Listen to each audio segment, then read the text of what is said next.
Testing.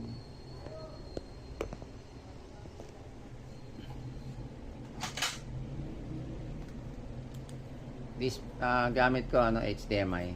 Ito. HDMI display port, depende kung ano yung monitor mo, yung display port ang ano. So ito yung computer, okay na oh. Yan, may login name. Power natin. Ayan. Second test. In-unplug ko yung HDMI, then i-replug ko.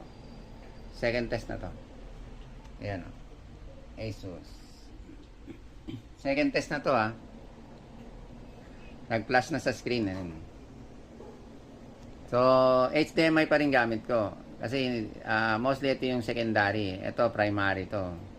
So, kung sumasablay yung display port mo, check mo mabuti. Baka kasi hindi naka-plug dito na maayos tsaka dun sa monitor. O, ayan o. Consistent to.